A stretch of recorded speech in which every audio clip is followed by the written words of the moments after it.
أعوذ بالله من الشيطان الرجيم بسم الله الرحمن الرحيم الحمد لله رب العالمين الرحمن الرحيم مالك يوم الدين إياك نعبد وإياك نستعين اهدنا الصراط المستقيم صراط الذين أنعمت عليهم غير المغضوب عليهم ولا الضالين.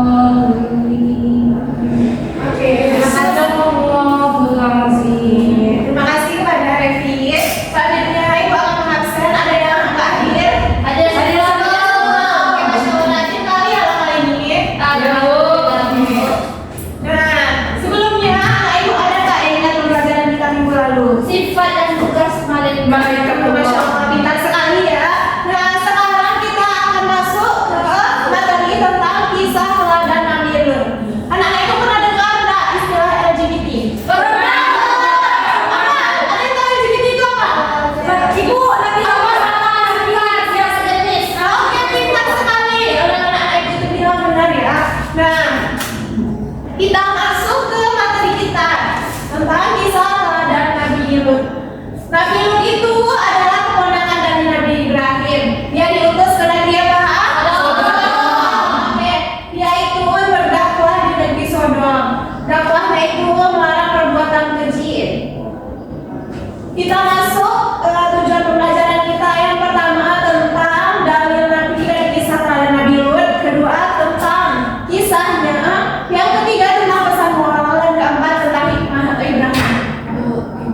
Yang pertama kita masuk ke dalil Nabi. Ibu ada yang bisa membacakannya dan artinya? Oke, silakan Dina. A'udzu billahi minasyaitonir rajim. Bismillahirrahmanirrahim. Wa lutan idz qala liqaumihi ata'tunal fahishata wa antum tubsirun. A'innakum lata'tunar rijala syahwatan min dunin nisa. Bal antum qaumun tajhalun. Yang artinya, mengapa kamu mengerjakan perbuatan fahisya itu sedangkan kamu memperlihatkannya? Mengapa kamu mendatangi laki-laki untuk memenuhi nafsumu, bukan mendatangi wanita? Oke, terima kasih ya Dina.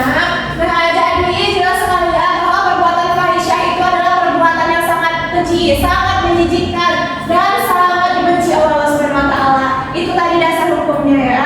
Yang kedua kita masuk ke peta kota Sodom itu. Di mana ini letak kota Sodom ini? Dekat dengan Laut Mati. Paham ya anak ibu? Nah, Nabi Lut itu diutus ke sebuah kota bernama kota Sodom. Letaknya itu di sekitaran Laut Mati sekarang. Dulu kotanya itu sangat subur, orang-orang di situ sangat kaya raya. Dan juga mereka itu sayangnya itu kan kekayaan mereka itu mereka menjadi sombong dan seanaknya. Mereka juga suka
dihindari. Oke. Terus tadi ada lagi? Kamu Permisi Bu. Oh iya permisi. Ya oke silakan. Karena kenapa? Jadi Bu, karena pada waktu itu akhlak dari masyarakat di sekitar itu sudah rusak dan sudah sangat parah Bu. Oke, benar sekali yang anak ibu bilang ya. Jadi akhlak mereka itu karena akhlaknya yang sudah rusak, yang keras. Jadi mereka itu sulit menerima tauhid dari Nabi Nuh ini gitu.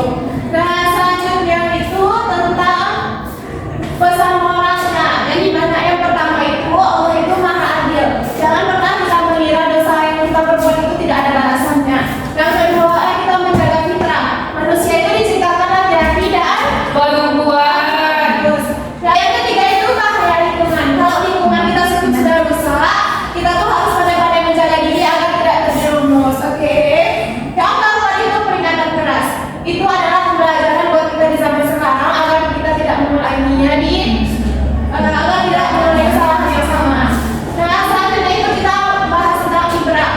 Yang pertama itu menjaga pergaulan. Karena ibu pandai-pandai harus memilih teman. Pilihlah teman yang baik-baik, jangan yang marah-marah buruk. Yang kedua menjaga pandangan. Misalnya anak ibu ini kalau melihat sosmed, jangan nonton yang aneh-aneh. Melihat hal yang baik. Kalau ada yang aneh, skip aja.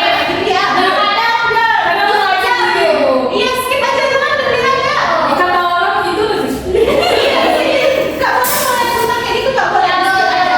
Selanjutnya kita berada di bidang tidak. Ketika ada teman kita yang mengajar ke hal yang buruk, kita harus mengajarnya. Ibu berani nggak bilang tidak? Berani lah, kita harus berani. Ibu kadang bilang kayak aku segan. Gak ada yang yang keempat menjaga iman. Menjaga iman itu dengan cara yang mana ada yang tahu? Mendekati perbaikan Oke, kita perbaiki yang positif. Sholat, berzikir, melakukan yang Pokoknya yang baik-baik. Iya, yang baik-baik lah ya pokoknya. Nah, jadi ada dibayangkan ya, dari yang kotanya tadi bagus, orang yang kaya raya, dan juga mereka sok paling kuat gitu. Tapi nyatanya karena mereka melakukan hal seperti itu, mereka jadi hancur. Nah, selanjutnya ibu akan membagi anak ibu menjadi dua kelompok. Kelompok pertama ada di Aqidah dan Hikmah, kelompok dua Revi dan Sofia. Nah, ibu ingin bertanya, apa upaya kita yang dapat kita lakukan itu supaya terhindar dari pergaulan bebas atau LGBT? Pergaulan aja, suka. Kelompok dua. Iya. Jadi upaya yang kita lakukan itu tidak terlalu boleh berteman, tapi tidak terlalu berlebihan dengan sesama jenis, misalnya dengan perempuan.